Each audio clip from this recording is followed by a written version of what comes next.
Hello everyone. May papakita ko sa inyo guys. Yan.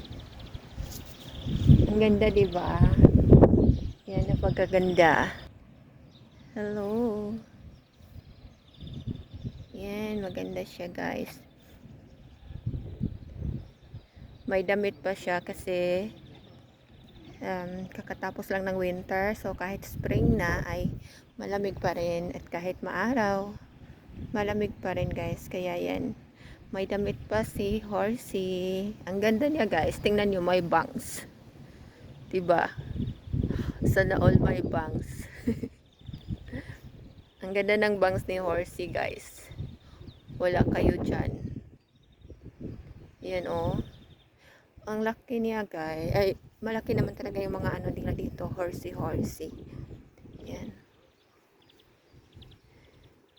Ay, talagang sumusunod sa camera oh.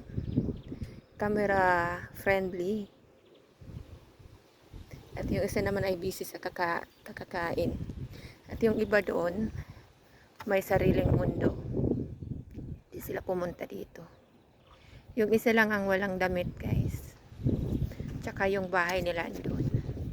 Nadaanan ko lang to guys. I mean, doon sa pinuntahan namin. Kung saan, iyan ako yung ano, sasakyan para maintenance. At yun, nandito sila guys.